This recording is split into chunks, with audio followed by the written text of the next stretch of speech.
What is going on, bro? I forgot to put on the repeat, so I'll be right back. Everybody that's watching this, yeah, bro, you have to press on StreamYard, repeat the timer. But anyway, everybody that's watching this, give me 30 more seconds. One more chance. All right. One more chance. This is live, guys. This is it. This is what real life. Let's go.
Here we are, everybody. Now it's official. We are here.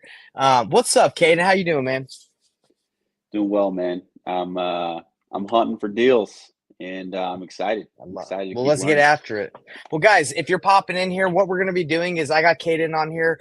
He's about to go on an appointment with a pre-foreclosure that he knocked into. So we're going to do a pre-appointment call right now live so we can show you guys what to go over before you go on an appointment.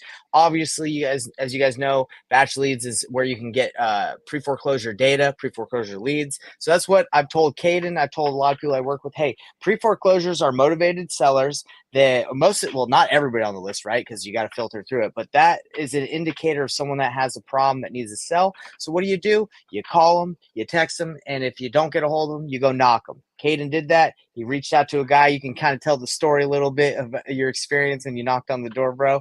But before we get into your experience, I'm going to show people super quick how to get the pre-foreclosure data from Batch Leads, and so you guys can take action right now, okay? So let me pull that up right now, and we're going to go over here. So, guys, depending on what market you're in, all you have to do, look, I'm in Canada right now, so it's got me located right here in Canada. Just zooms right in. Pretty crazy, huh?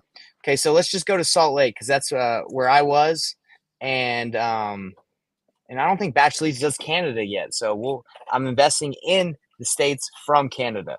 So all you got to do, guys, is type in the area you want, and you just go to pre-foreclosure data, right there, and it just pulls up all the information for you. You take the whole list, you select all, and you start working on it. Guys, can't you see that majority of all the properties that are in pre-foreclosure, it looks like a lot of them are listed. Why? Because a lot of these people need to sell. You're right. They're in pre-foreclosure, so a lot of them have decided to sell, and people have taken action and started flipping these properties. If you don't want a specific city, you can just mark it on with a box like that. Boom. And you'd be like, hey, I want the pre-foreclosures here, 226. That's pretty simple. And what you do is you take the list, you skip trace it, and you take action on it. I can't show you guys too much stuff because this is live, and YouTube usually doesn't like the information that Batch shows. Like if you click on it because it's too much information, it's too good, that YouTube's like, hey, don't be sharing that info with the whole world. So that's as far as I'll show you guys. But the real reason why we're here today is we're here to break down that appointment with Caden. So let's break it down, man. You want to tell everybody what happened? How did it go down yesterday? Yeah, man. I've been calling. I've been knocking doors for probably a month now here in the Utah market. And I knocked into this guy's door yesterday and started talking with him. And, he seemed kind of open to having the conversation with me. And then he kind of just threw out there that, hey, yeah, I actually already got an offer from somebody. And I said, oh, really? And so he already got a cash offer from, sounds like, another wholesaler. Right. And I said, hey, I would love to talk with my team and see if we can maybe get you a better offer. And so I'm talking with trying to figure that out right now. I'm talking with Nate about how to best go about that process, and I'm planning to get back to him this evening. So Let's do it. So you knocked on the door and you said, "Hey, let me get back to you within 20 let me get back to you within 24 hours." You got his phone number. I know he's got to deal with his mom. They're in a situation. A lot of the yeah, time, got everybody that's watching, a lot of the times you'll see that a lot of people are in pre-foreclosure because someone passed away and the person that's supposed to be paying it obviously like they're not, right? So it goes in pre-foreclosure. Maybe some people don't know, or which kind of sucks is like the person that passed away like has all the details to the bank and they didn't have it on auto draft or anything like that, so they just like the it's very difficult sometimes for people to even make that payment to the bank because they're not like registered on the account. I know a lot of people have troubles that I've talked to have troubles with like getting in touch with the bank. The bank's like, "No, we can't talk to you," and you're like, "But hey, they passed away. I need to take care of this," and they're like, "Sorry."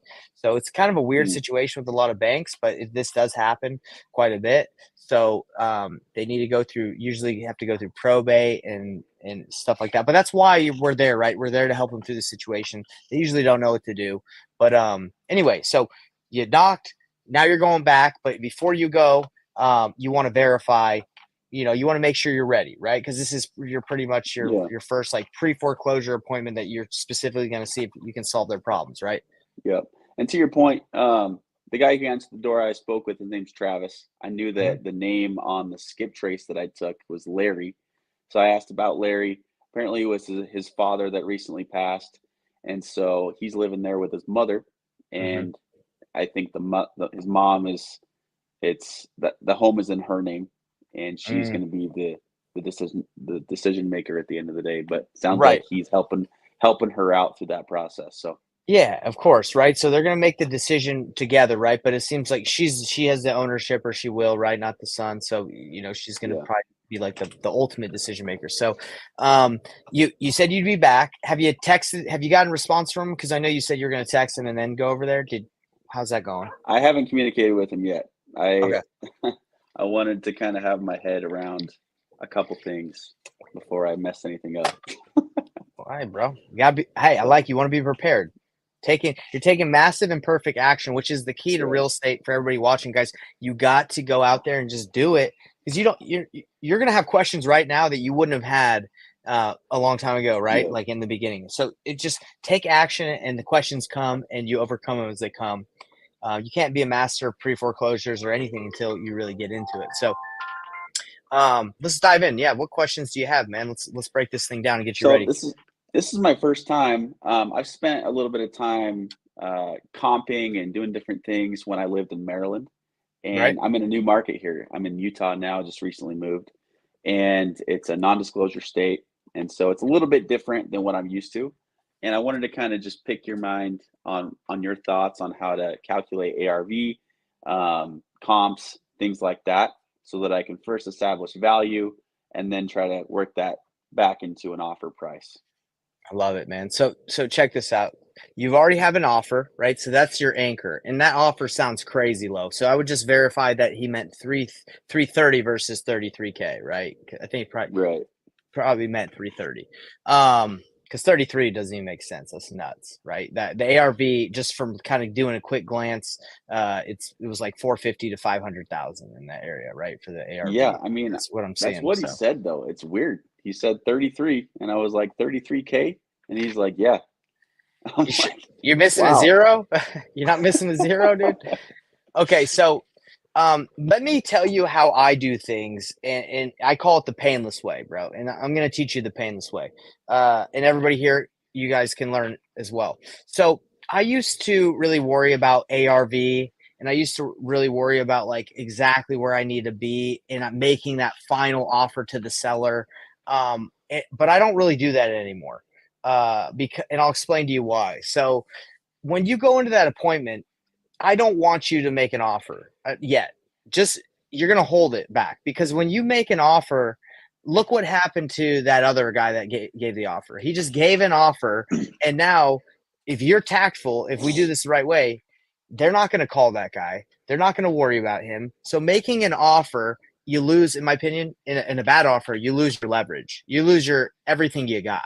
Like they don't have any reason to call you anymore because then someone else comes in and is like, oh, I can beat that by a dollar. And sometimes they're like, well, I lost the guy's number. Sounds good. Let's go. You know? So I don't like to make an offer until like I know they're ready to make a decision. Now that doesn't mean I don't give them like a range or like a place where I need to be, right? But I don't give them just like, hey, I'm at $97,532.10.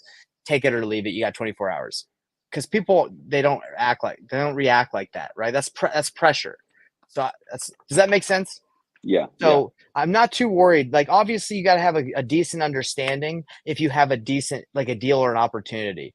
So what you're gonna do when you go in this appointment is you're gonna go talk to the seller and you're gonna find out what options they've explored already to sell their house. Right. That's the first thing you want to do. You're gonna say like, hey, obviously, I'm unfortunate time that you're going through. I'm here to help. I have a lot of different options. I can work with you. I'm just curious, like, have you considered listing the property? Right. Because if they're like thinking about listing it and then you come at them with a low ball offer of like 300,000, 350, they're most likely they're going to be like, let me just list it. Right. So I Yeah. rather find out before we start talking numbers, low offers. Because everybody knows cash offers are going to be low, right? Investor offers are going to be Mhm. lower. So I want to know if that's something they're thinking about, right? If they're like, no, I hate listing it. I don't want to work with any agents. Agents are the worst. Then it's like, okay, well, they've that option off the table, right? So now it's not like when I make an offer at cash, they're going to come back and say, oh, well, I'll go ahead and list it, right? Does that make sense? Right. Right. So you go in there and you find out what options they've explored. So, hey, what options have you explored right now to keep the house? And what options have you explored to potentially sell it? They're like, well, if they don't know what options they have to sell the house, obviously you have the information I've given you in the course that talks about like the different options someone can have to keep their property. They can call the bank and they can work a payment plan out. They can do refinance the property if they can get a new mortgage on it. They can what's the I can't remember the exact terminology. I have to look it up because I had a brain fart. But they can throw the fee or what they owe on the back of at the end part of their mortgage payment and pay Mm. that on the back end. So there's a couple things they can do when they work directly at the bank or go get a new mortgage. Unfortunately, a lot of the times is they're behind, so they're not going to qualify for if they refinance or if they try to refinance the property because a lot of banks are like, you don't have the income, right? But we want to approach them and let them know about their options because we don't want someone to feel, and we really don't want them to, loan modification. Thank you, brother. Yeah, loan modification. That's exactly There you right. go. So we don't want people to feel like we're going in there and we're like, hey, 33,000, take it or leave it. Call me if you change your mind, right? Because that's not that's not how I like to work. Now, some people might like that, but that's not me. So I like to go on there and I like to make it a win-win scenario. If I can help you out of pre-foreclosure, I'm gonna feel good about it. Okay, I want you to keep your house. But if that's not an option for you, and I've showed you those options, and you're like, hey, we've explored them, bank won't work with us, we can't do a loan modification, then it's like, okay, well, there's a couple other options. If you can't keep it, then you got to sell it. And you don't want to list it. We've talked about that. Let's forget about that. You can't flip it. The house needs some work. You can't flip it. You don't have the money for it. So, then that leaves it selling to an investor, right? Because if you can't list it, if you can't flip it, you can't keep it as a rental. Now I'm here and I'm a good option for you at this point, right? So Mhm. you've kind of backed Yeah. into you're a good option for them versus just like, hey, I'm looking at the house, looks like it needs a lot of work, Yeah. 33,000. And then it's just kind of it doesn't work that well, in my opinion, from my Yeah. experience. You Does look that like make someone sense? who's you come across as someone that's looking like you're legitimately trying to help them out and just talk through the process with them and help them Exactly. figure out the solution that we already know that we have. They figure that out themselves as we kind of guide them through the process. Bro, that's exactly it. We're there, in my opinion, as a good salesperson. You're like more of a consultant, right? Hard pressure tactics like doesn't work. Like you did door to door and I did door to door. This is how my pitch door to door would be. Hey, we got our trucks in the area. We're gonna be here for like 24 hours. You got 24 hours to decide, or the deal's off the table. And people are like, Yeah. "Well, I want that discount." Try that on someone in real estate. Hey, I'll give you Yeah. $33,000 for the house. You got 24 hours to accept it, or I'm leaving, or my truck's out there. It just doesn't. It doesn't work, It's right? not going to work the same. So you go for the consultant route. You go for the win-win. You try to find the scenario that's going to get them a win. Now, if it gets them out of pre-foreclosure, you just help someone out. If it doesn't and they can't do that, then you're there to provide options. And the great thing about this strategy is if it doesn't work out now, who are they going to trust in 10 months, 2 months? And when they try something and it doesn't work out, they're going to go back to you versus the guy who probably made him feel lousy when he offered 33K. Right? Right. They're not. I wouldn't call that guy back. First of all, it's a terrible offer. So I want your mindset to be on that. When you go on that appointment, what is the solution? What is the problem? And let's try and solve the solution to get find a solution together. Let's try and make this a win-win scenario. Don't worry so much about ARV. We'll find that out, and I'll tell you exactly how we find that out. Like you gotta kind of know somewhat where you need to be. Like 450 to 500,000 is where this property is worth ARV, just looking at it. So if they're like, hey, I want to sell it. Right. So if they're like, hey, I want to sell this house for 500,000, that doesn't make sense. Just you don't have to do any math. You're just like, yeah, guys, I totally get that. But I know it needs work yeah, you know it needs work. So it needs just from doing a little bit of numbers, like just basic math, that you need to get this thing obviously less than retail. You need to get it under 400,000. In the 300,000 low range is probably where it needs to be without me even seeing it for this to make sense. But again, we don't need the offer yet. Okay. So this is what most traditional wholesalers do. And I don't do this. What I do is painless flipping, right? So these sellers, this seller is usually wants an offer, right? And I don't like to make offers unless, again, they're ready to make a decision. So, and unless I kind of know exactly unless I make kind of a range, give them a range and I'm in the money and they want to agree and I know it's a great deal, then I'll lock it up. But that doesn't usually happen where they're like, you make them a 70% of ARV minus repairs, minus wholesale fee, which most people do. And they're like, yeah, it sounds great. Let's do it. Like if you get that, lock that thing up immediately, right? Yeah. Because you got a deal. But as you know, and I know, that rarely happens that someone's like, sure, I'll take it. Right. So this is what you're going to do. Is this making sense, by the way, or is it kind of hard to follow? I'm following. Okay. Yeah. You got it. All right. So when you go in the house, find the issue, find it. And then they're like, well, what can you offer? Then this is what you're going to say. You're going to say, you know what? Your other offer was at 33K. That's not even something that makes sense, right? Like obviously that's like giving it away. That's not where I would be. Now, according to like the other homes that we've done and the other homes we flipped in this area, I don't mean to offend you. I'm not here to like, upset anyone here. That's not my goal. I'm just telling you where I would need to be in this range. Now, this is not my final offer, but this is where I would need to be around for it to make sense for me to do this. Okay. But it's not my final offer. Just, you guys got that? You want to let them know that this is not the end all be all, right? So then you can do the formula, right? 70% minus repairs, minus rehab, minus your wholesale fee. Right. So you're going to probably get around like 280 to 300. So this is why I say, you know what, according to other properties we've done in the area, I would need to be in the range of, 280 to 295 or 280 to you want to give a range of like 10, 20K, right? And then you wait. And what are they going to say? Most of the time they're going to say, get out of my house, right? You're going to say, yeah, right, bro. Like, no way. Now, if they're like, okay, then I pressure back on that a little bit too, because I'm like, that's too easy. I don't say that, but I'm just like, so that makes sense for you to make it, you sure? Are you sure that works? You sure you want to move forward with that? No, but I basically, if easy come, easy go, in my opinion, if they're just like, yeah, let's do it, then I'm like, I like to be like, okay, yeah, that's fine. But just before we come down to a solid offer, I just want to make sure I understand, like, are you guys ready to sign today if we can come to like an agreement on price?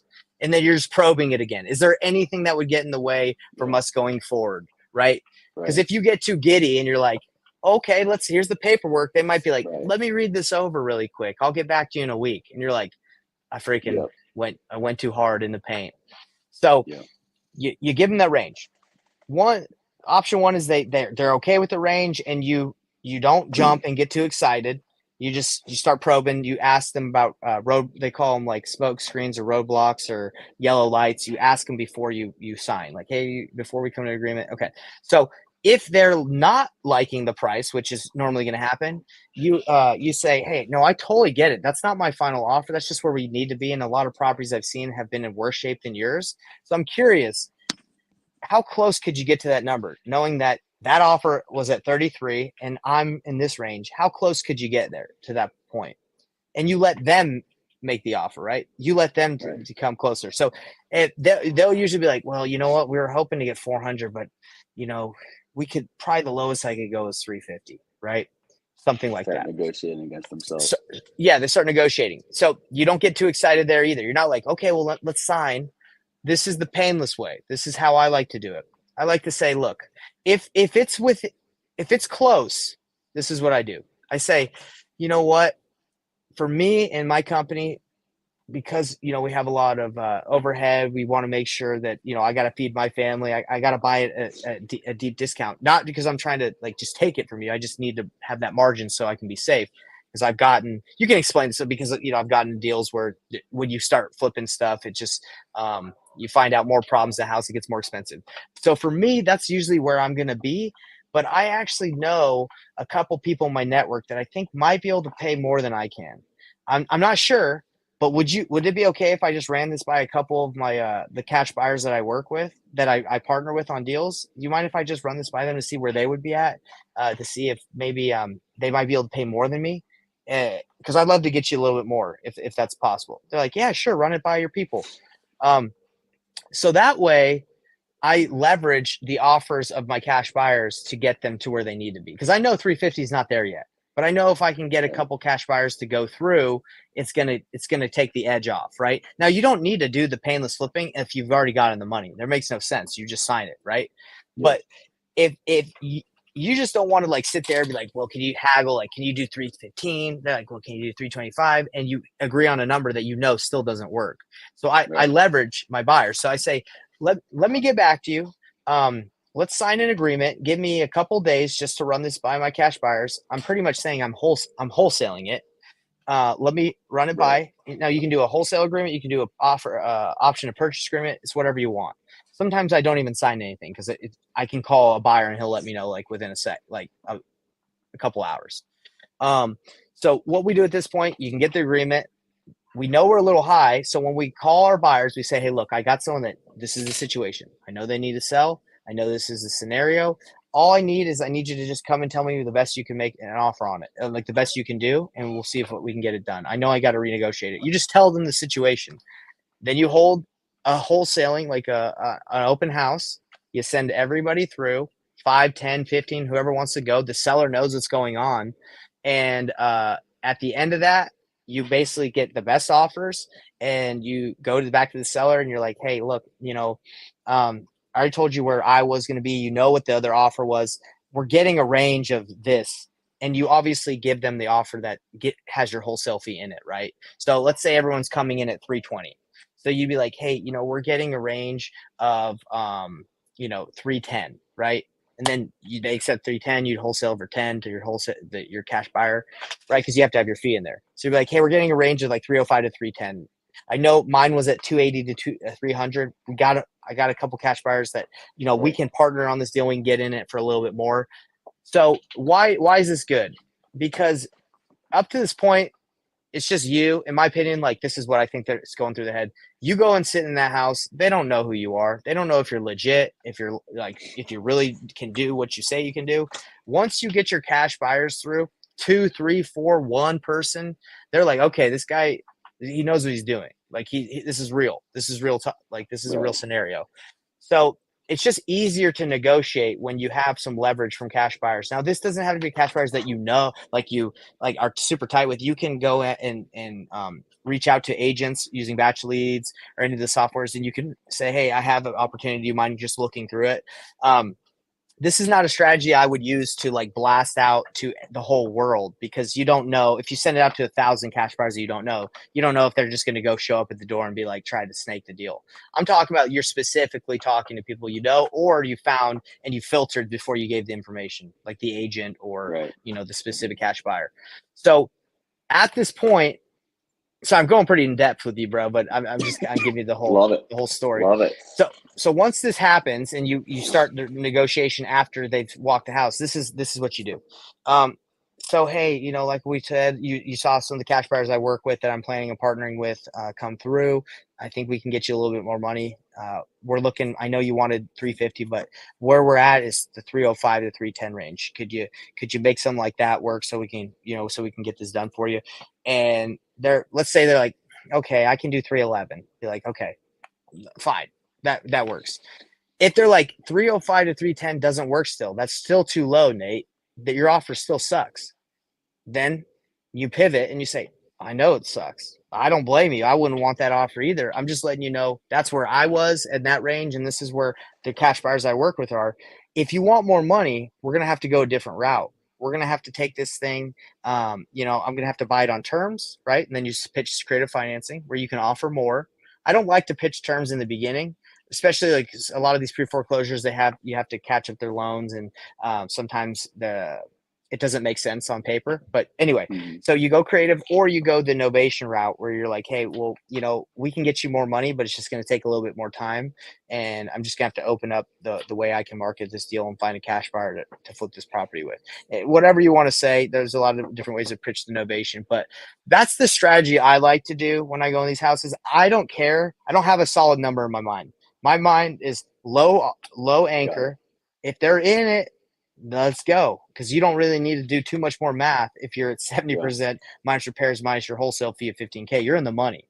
Because here in Utah, they buy like 85%, 90% of ARV. So that's why the 7% rule doesn't work everywhere, because it's too low. But if you get somebody there, why not? So doesn't work. You say, hey, well, let me run this. Is it okay? Do you mind if I run this by a couple of my cash buyers that I flip a lot of properties with? Sure. Sign paperwork, do it. Walk them through, get the offer range that is going to make sense, because you have legit offers now. You didn't have to lie to them in the very beginning and say, okay, I can do 325, then blast it out, then tell them, hey, sorry, I can't do 325, I can do 310. That's just a crappy feeling, in my opinion. I don't think it works very well to tell someone you can offer like 330, 325, and then like hit them in the gut like 2 days later. So no, I that's like it. the I like it. strategy. You get so much more credibility when you got all these people. They're literally coming to walk through the house. They've seen it and they're like, this is what I can do. And it's not just me, just some guy they never met. It's all these people that look like professionals, know what they're doing, saying this is what I can do. Yeah, showing up with the vests. I'm just kidding. They don't have vests, like the construction vests. but the reason why I like it, it's painless flipping, transparent wholesaling, right? It's just like, hey, look, I can flip this for this, or I can flip it with some of my partners. Let's sign a contract. Give me like 2 days. So you're not saying, hey, give me 14 days. You can, right, if they'll give you 14 days. But I'm just like, I know my guys. I know who I can send, like who I work with. Let's just send people through. And it's not something that I feel slimy about, because it's like, well, I didn't promise you I could do 340, and you start packing up all your stuff thinking you're about to move. The only way I'll do that is if I'm in the money. And how many times are you usually in the money? Very, very, not very often when you're just negotiating straight up. You're a way that I get in the money a lot is like, I call the seller, or I follow with the seller, and they've gotten the crap beat out of them by like 7 other people, and they've gotten lowballed, and I just come in and I'm like, okay, well, yeah, I can. And they tell me all their offers, like 385, 373. I'm like, well, if I can get you a better offer now, are you ready to sign right now? Yeah, sure. If I can beat the offer by $1,000, you ready to go? Yeah, let's sign. So that's usually when you find the low hanging fruit, in my opinion, is they've gotten beat up. And then but you don't want to rely on that strategy, in my opinion. You want to rely on the consultative route, being a consultant, helping, serving, and getting them to where they need to go. And it's a win-win. And ultimately you get them more money, because they have all the different strategies you can apply when it doesn't make sense for their situation. Yeah, that's big time for this situation too, because they're already talking to somebody. They already have an offer on the table. So who are they gonna, if they have all these different offers, if these different people they're gonna work with, who are they gonna choose to go with? the person that feels like they're trying to help or the person that feels like they're trying to take.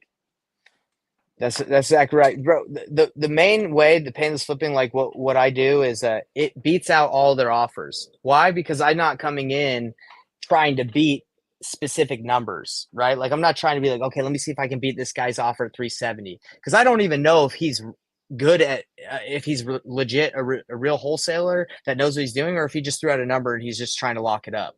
So Right. what I say is, hey, give me the process. Like this is where I would be.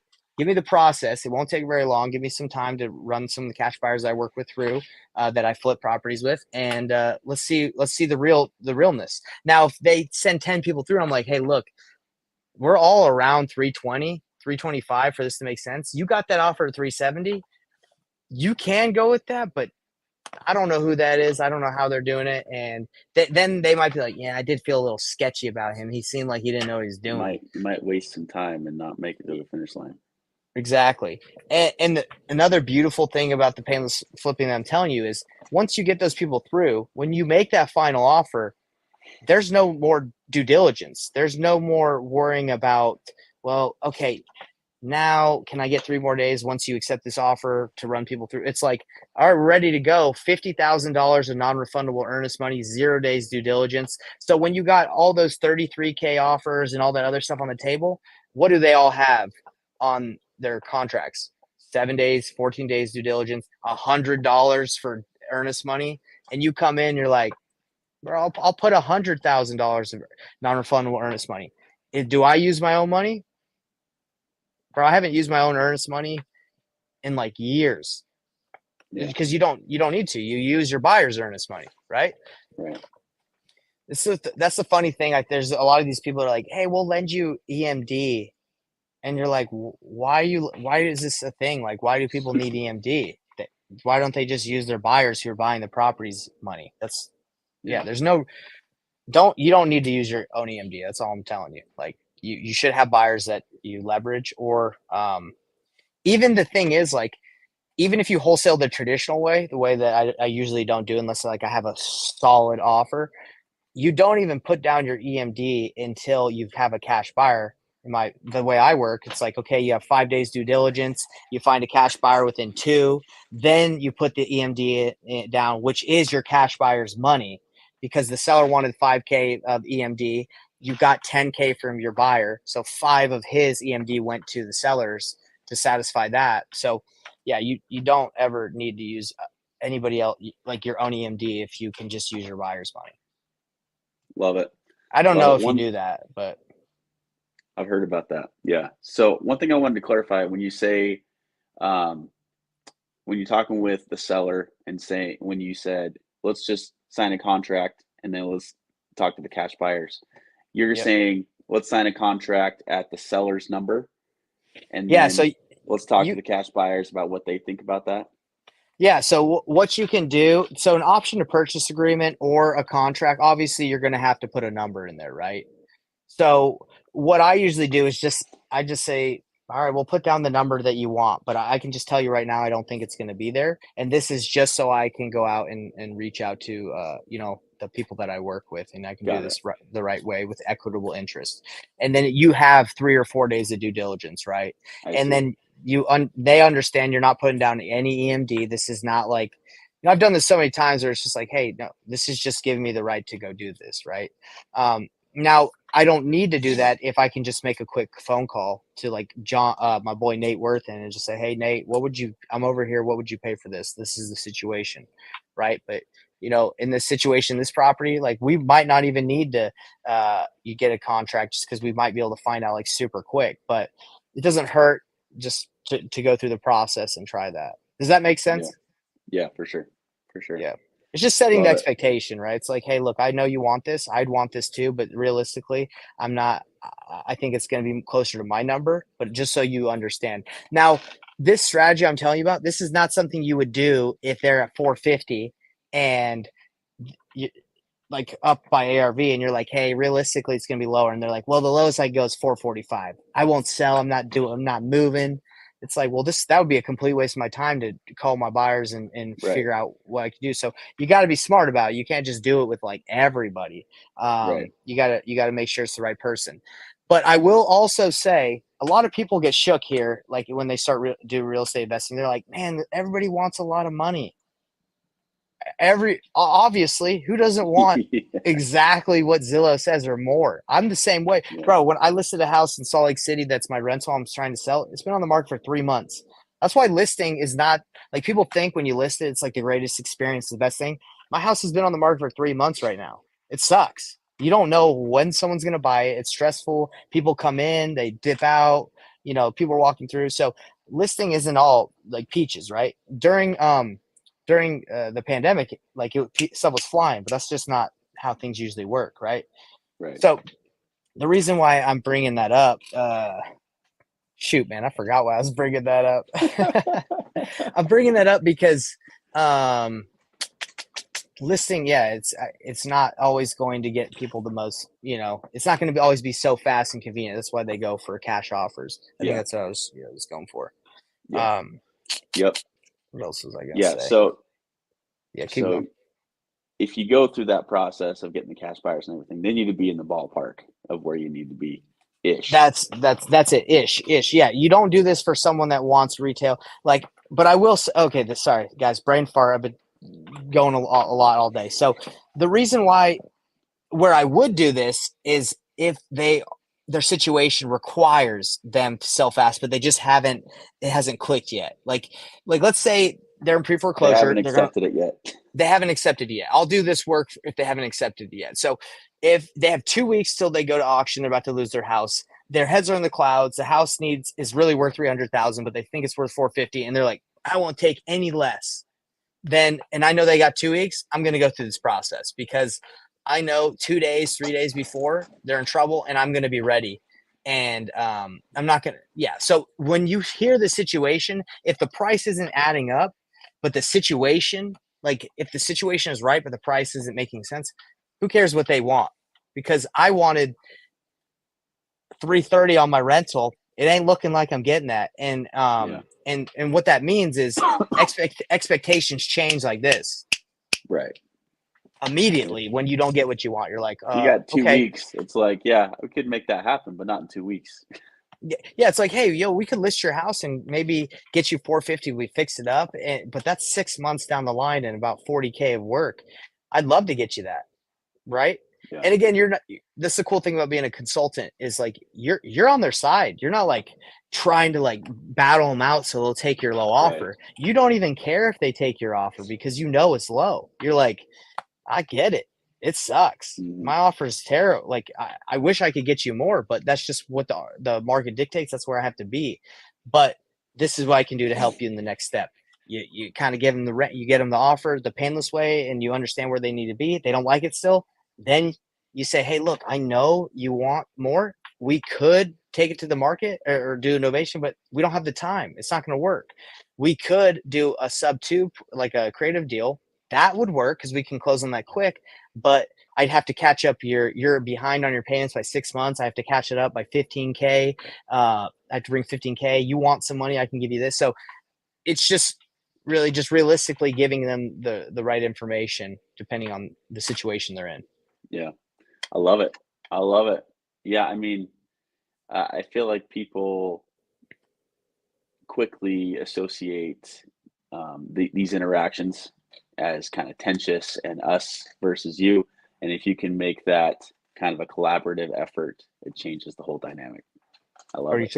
took the words out of my mouth, man. That's exactly what I'm talking about because I'm selling my house, right? I've said that multiple times on this call. It is stressful and it's contentious. It is when someone makes an offer on your property, you just subconsciously you're like, man, this person's trying to rock me. This guy's trying to like. I went under Yeah. contract to sell. So I have a couple homes. I sold my personal residence, and we would go under contract, and I would be uneasy. I'd be like, I don't think this is going to work. They're going to come back and hit me with something. They're going to ask for some repairs before the due diligence is over. They come back with their agent. They're like, well, we found this and this and this and this and this. So it's like you feel like, hey, even if they offered 240 or whatever, they're going to try and ask for more. That's just the song and dance of real estate. Like they say a Mm-hmm. price and they try to get it lower. So if you can make that eliminate that feeling and make this experience like a good solid smooth experience, they're gonna love it and you feel good about it too. That's like we did an $86,000 deal and the seller at the end was like, thank you so much, you made this so easy for me. Like Yeah. and we told her, bro, we were like, hey, you should list this thing, you're gonna make way more money than what we're gonna be able to give you. And she's like, no, I just want it done, like I don't want to think about it. We did the painless way that I was telling you about. um, I thought we needed to be around 630. Offers were coming in around 650 to 670. So, and she was originally at 800,000. Okay, so that's a big drop, right? If I would have just walked in and been like, "Hey, I can do 635, take it or leave it. That's my offer," we wouldn't have made 86K. So how do we make 86K? Made the offer. I said, gave her the range. Said, let me run it by some people. Most of the offers were coming in around 650, 670. A unicorn buyer. That means someone that no one knows how he's able to pay what he's got and what he's doing, but he just wanted the house. Paid 740. Oh, so that's way more than everybody else. So we were like, hey, you know what? The average offers are around here. We didn't tell her about the unicorn because it's a unicorn to us. It's a unicorn to her. Like it's just crazy. So we're like, most offers that were the range is around 650 to 670. She's like, if we can do this, like I think we actually settled on like 655. So the range I was giving you is wrong, but she's like, yeah, if you can do 65, 655, let's go. Then we sold to the wholesale to the unicorn. So Let's go. can you imagine like if I just the traditional way of just being like, hey, I ran my numbers and this is where I need to be, and then text me and then you just give them the offer, they don't ever call you back and you follow up for the next 6 months calling them to see if they're ready to take the low offer. Then I'm coming in and I'm saying, what, you got offered that? That's terrible. Let's see what we can do for you. And then I run through the scenario, the options, and we get them a win-win scenario. Mm-hmm. So I know I've been rambling a lot on a lot, guys, but basically I'm just trying to tell everybody and you, brother, is if you just make low offers and you leave it at like, that's my offer, you're missing out on a lot of deals because then people like me will come in and just be like, I'm not going to make you an offer until I understand the situation and I know like exactly how to structure the offer that will help you out. And I do the due diligence, especially when I hear the situation. I hear that like, okay, there's something we can do to help this person. Now, if it's like, no, you called me, I'll sell because you called me. But if you don't give me $1 million, like I'm just going to live here forever. Like that's not who we're looking for. We're looking to help and serve people that need to sell and not just make crappy offers. So yeah, that's the way, bro. So that's a long 43 minutes we've been going, but you're going to go in that house. You're not going to worry about giving a solid offer. You're just going to say, hey, let's understand the situation. What are you behind? How soon do you need to sell? When's the auction date? Give me your mortgage. Ask for their mortgage statement so you can understand like their interest rate and everything. And you're going to get all that information. Then you're going to say, hey, you know what? This is where I usually would be. Is that something you could see yourself around? Yes, get it signed. If not, say, hey, you know what? I think I can do a little bit better. I think I have some cash buyers that might be able to help us get a little bit higher on this price. You mind if I reach out to a couple of them, sign it, and then we're going to get the deal done. Awesome. So, do you do all your agreements electronically? I like to do all my agreements electronically. I So don't you think just I can't have it remember. ready to type up and just get done on the spot. Bro, I haven't been on a seller's appointment in so long. So usually it's just over the phone that we're doing this or on Zoom. Gotcha. But if it is in person, like you're gonna do, you could say, "Hey, I'll write up the agreement and I'll send it to you. I'll send it to your email, or Okay. you can just do it right then. You can just say, "Okay, give me a second." Just kind of discuss the Usually, terms and say I'll send it to you.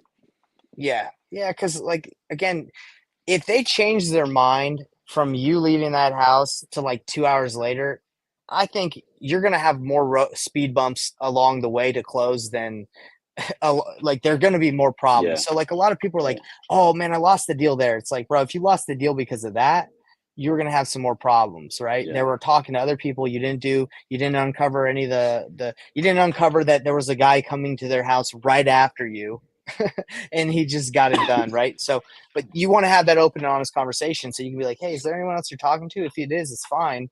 That's what I mean. Like when you're in the money already and then you get all excited, you start filling this thing out and you give it to them. They're like, thank you.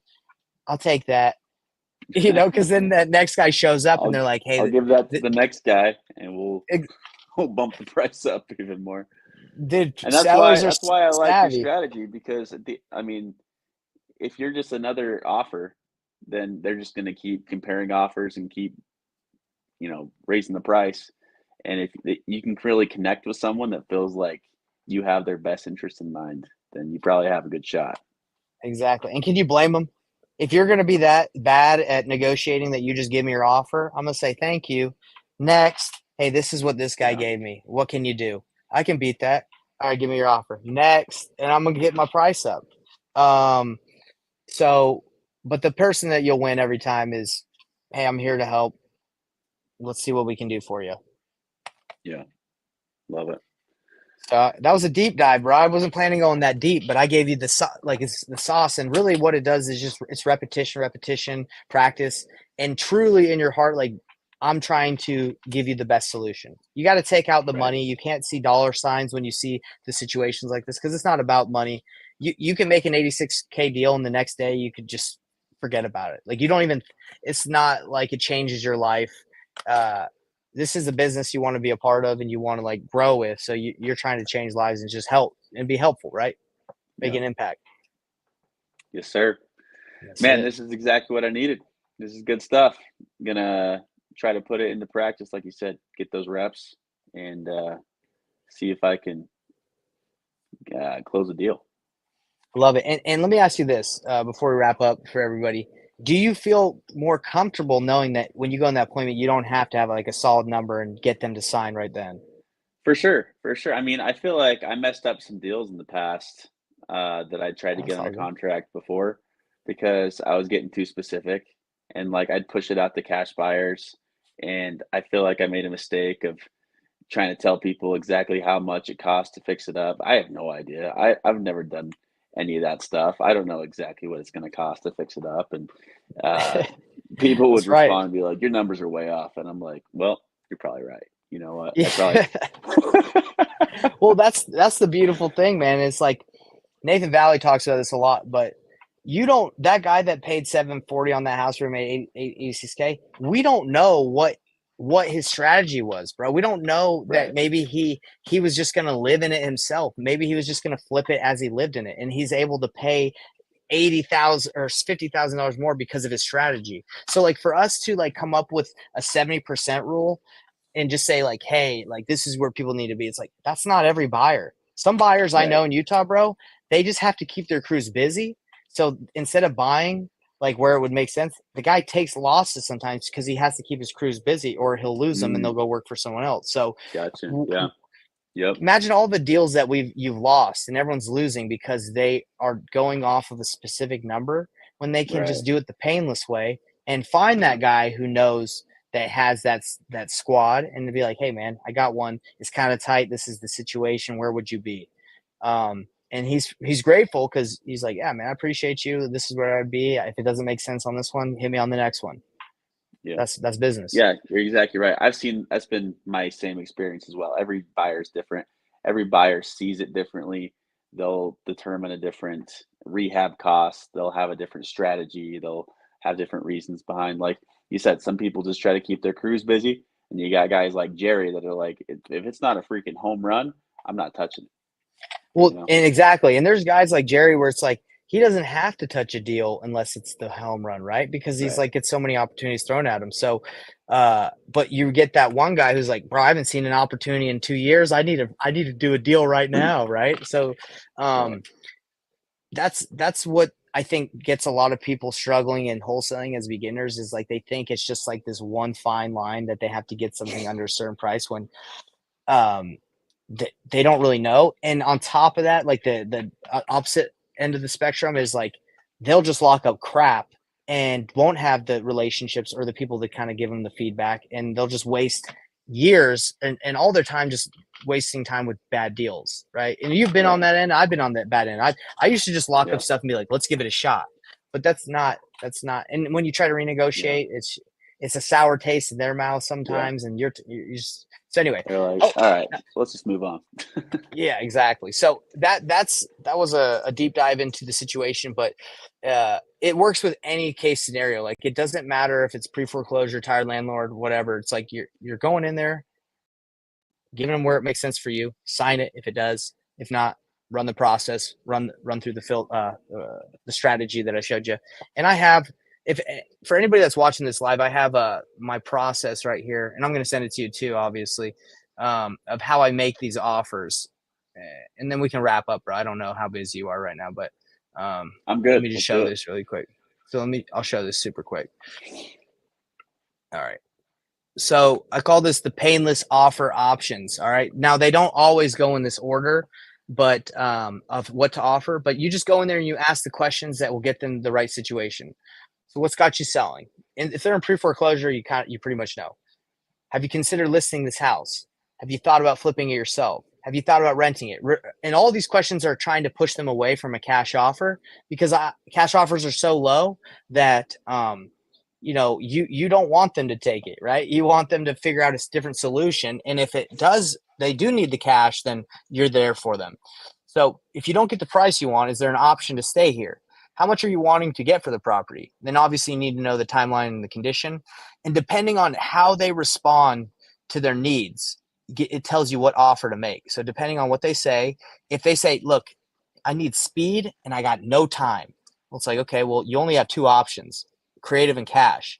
If they say, hey, I want the highest price and I got all the time in the world, it's like, okay, well, you can you can renovate and resell it. That's kind of like a novation, or that's like an option to like flip it with them if you wanted to do that.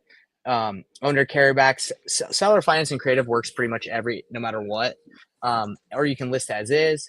If the house is currently listed, you can't do a novation. You can only do cash and creative.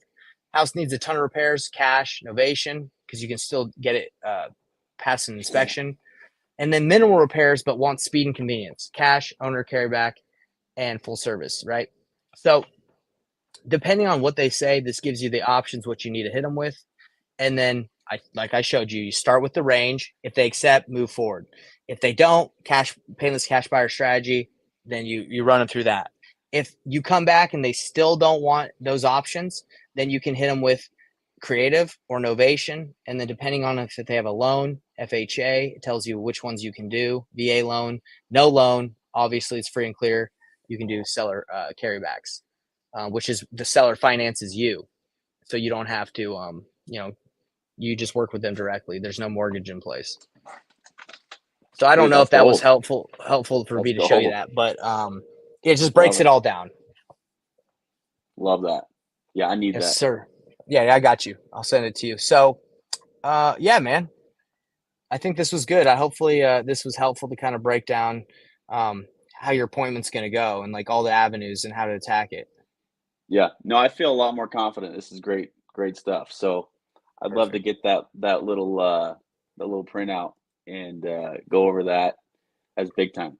Yeah, I just sent that to you. So Sweet. there you go, brother. You're going to crush this appointment. They'll just from doing this for long enough. I don't want to put out bad vibes. I'm just telling you what I think could happen. Is just you go and the guy's like, I talked to my mom. She doesn't want to talk to you. Like he just like was just BSing Right. you, and he just doesn't have any pull. And that's the only Yeah. thing I could see this happening, right? So, because that's happened, right? Like you're talking to Right. you're talking to not. That's what happens when you're not talking to the decision maker, and you know that you talk. That's why you have to be careful. Like, okay, am I going to spend 10, 15, 30 minutes talking to the wrong person? When Right. immediately they just come and like really lackadaisically or really bad. They're just like, hey, I talked to a guy who wants to buy a house. What should I tell him? No, we don't have time for Right. that. Oh, okay. And then you face this in Yeah. door to door, like you're talking to Exactly. the wrong person, Exactly. and you feel like they're ready to pull that trigger on that pest, and then their husband shows up, and they're Yeah. like, hey, should we get pest? That's like what they say. You're That's their like, pitch. You want to bring your husband over here? I can talk to him, because when you talk to him, it's going to sound terrible. It's good. Hey, Hey, you you want want to to you want spray to for get the pest? bugs? It's like $600. No, I don't It's want like to do that. terrible. They just blew your whole pitch. That's how people are doing when you put it in the hands. Hey, you want to sell the house? Some guy offered half of what it's worth on Zillow. Uh, you're like, no, that won't work. No. So, all right, man, go crush it. Cool. Stay consistent with the knocking. That's good, man. That's something that other bigger companies are not going to be able to compete with. Yeah. And yeah, I love it. Cool, I mean, cool. Is there anything else? half the time I've realized you don't even have the right person on the skip trace. Like this guy, for example, like he just passed away, and I wouldn't have reached him. Wouldn't have reached the son or the wife. Their numbers weren't even on there. So So it's that's the thing that's really interesting with skip tracing too, is like when you're calling the relatives or numbers, you sometimes you're just asking whoever pops up if they know the person, right? Like, hey, right. you Larry. No, I'm not Larry. Hey, look, your number came up when I skipped. Like, tell them, like, your number came up when I skip traced Larry Johnson. You're somehow connected to Larry, and they're like, "What? Do I need to do something? Do I need to fix something?" You're like, "No, you're fine. I'm just kidding. Don't you can do that if you want. I'm just messing around, but I'm just saying, like, Yeah. if you can get them to acknowledge, like, hey, I'm just trying to get hold of this guy. Maybe they are Trying to related, find you him. know." Just trying to track him down. You're like a Love it. detective. You're a detective, man. Sir. But that's I where the biggest appreciate it. deals come from, bro. The biggest deals come from, you know, doing a little bit more, right? Doing the due diligence. Yeah. Yep. Love it. Yes, sir. And last thing I'll say, because I've been talking a lot, but last thing I'll say is um, the strategy I showed you will beat out every other offer because everyone just throws in their offers. But when you come in, even not, and I'm not always saying it will beat every other offer's price. I'm saying it will just beat everybody's offer in the sense it's just going to be a legit good offer. When you're talking to the seller and you got 370, 380, 390, 500,000, and you're at 350, and everybody else has 14 days of due diligence, $100 earnest money, and you come in hard, like hot with 350, I'm ready to close tomorrow, and I give you 100K earnest money non-refundable. If I don't go through with it, you get it. They're like, that sounds way more Yeah. convincing to me than the 400,000 or 500,000 that guy who walked in here looking like he's like kind of sleazy. Or I'm not judging whoever that is, but I'm just saying Yeah. those offers beat. Like the house that I just bought here in Canada, I beat other offers and I was lower by 50K. Why? Because like a couple days due diligence, tons of money down, and I'm the cash buyer, so I'm ready to act. Right. So, Yeah. The anyways, offer itself is more powerful, and they like you. You yeah, established a better connection. So yeah, you're right, man. w- It's gold. I'm here. It's I'm gold. here for you, brother. I'm here. I got you. And we got Willie Will Moleon. Is that how you say Willie Will Moleon? Can you send me that to me? Here. So everybody that's watching this, if you're watching this, I'm gonna give everybody this. All you have to do, I'm gonna send everybody this little information here. All you got to do is go to my Facebook group, Painless Flipping Free Facebook group, and just come in here and just say, "Hey Nate, I was on your live. Can I get that mind map?" Just post, and I'll put a link in there. Okay, that's all you guys got to do. All right, so just go to my Facebook group, ask to join, and I'll take care of you. Yeah, it's the best way I can get it to you guys. You get that, Willie Will? Well, that's a good name, Willie Will. All right, brother. Anything else I can help you out with? That's it for today. I'm sure we'll talk soon. We will. All right, everybody that's been watching the batch. Thanks for being with us. Thanks for being with us on the, all the social media. If you like what I've said, like, subscribe, hit the bell icon, and yeah, let's help everybody get more deals. And the beautiful thing is, Caden's in Utah. When I'm talking to him, if you got a deal, send it to him. We'll work it together. Like there's abundance here, baby. We can all do deals together. So network and yeah, lots of deals to go around. All right, later, bro. Yeah, baby. Thanks, Nate.